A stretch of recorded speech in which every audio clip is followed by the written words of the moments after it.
America, Israel, Iran యుద్ధ ప్రభావం tiffin centres పై తీవ్రంగా పడుతోంది. కమర్షియల్ సిలిండర్స్ కొరతతో ఇటు టిఫిన్ హోటల్ నిర్వాహకులకు అటు ఏజెన్సీస్ కి కూడా పరిస్థితి ఇబ్బందికరంగా పరిణమిస్తోంది.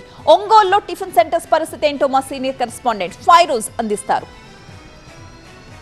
అమెరికా, ఇజ్రాయెల్, ఇరాన్ యుద్ధ ప్రభావం భారతదేశంలో చమురు నిల్వలు అలాగే గ్యాస్ నిల్వలపైన ప్రభావం చూపిస్తోంది.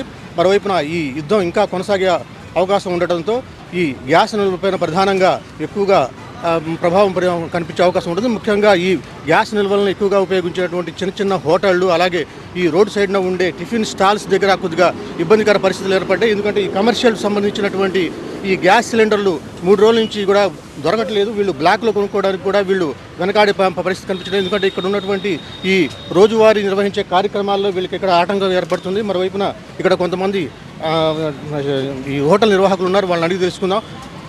మీరు చెప్పండి సార్, ఇప్పుడు ఎట్లా ఉంది ఈ గ్యాస్ సిలిండర్ పెరిగిన తర్వాత, అంటే యుద్ధం మొదలైన తర్వాత ఈ గ్యాస్ కొరత ఏర్పడిన తర్వాత మీరు ఏ విధంగా ఇబ్బందులు ఎదుర్కొంటున్నారు? ఈ సిలిండర్ బాగా దొరుకుతున్నాయా మీకు? దొరకట్లేదు సార్, చాలా కష్టంగా ఉంది. పైనుంచి రావాలంటే సిలిండర్ ఇప్పుడు బ్లాక్లో అమ్మాలన్నా మామూలుగా అమ్మాలన్నా చాలా కష్టంగా ఉంది. ఇంతకుముందు దొరికినట్టు ఇప్పుడు దొరకట్లేదు సిలిండర్లు. మరి ప్రత్యామ్నాయంగా ఏం చేస్తున్నారు?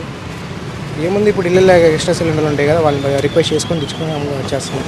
బిజినెస్ ఎట్లా ఆపలేం కదా, ఇట్లా రొటేషన్ చేస్తున్నాం.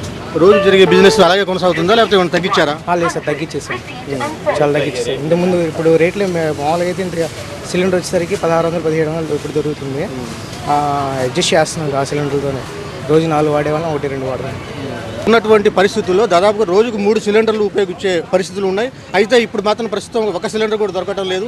బుక్ చేసుకున్నా కానీ ఈ గ్యాస్ ఏజెన్సీలు వాళ్ళు ఫోన్లు ఎత్తట్లేదు, స్విచ్ ఆఫ్ చేసుకుని ఉన్నారు. మరోవైపున ఈ గ్యాస్ లేకపోవడం వల్ల కట్టెల పై పైన ఆధారపడాల్సి వస్తుంది. అయితే కట్టెల పై పైన కూడా చేసుకోవాలంటే చుట్టుపక్కల వాళ్ళ అబ్జెక్షన్ కారణంగా మున్సిపాలిటీకి వాళ్ళు ఫిర్యాదులు చేస్తున్నారు. ఈ నిబంధనలో కట్టెల పొయ్యి కూడా మేము ఉపయోగించుకునే పరిస్థితులు కనిపించడం లేదు. కాబట్టి ఇక్కడ పనిచేసే వర్కర్లు కానీ ఇక్కడ హోటల్ నిర్వహించే కానీ పరిస్థితులు ఇక్కడ నిర్వహించే పరిస్థితులు కనిపించడం లేదు.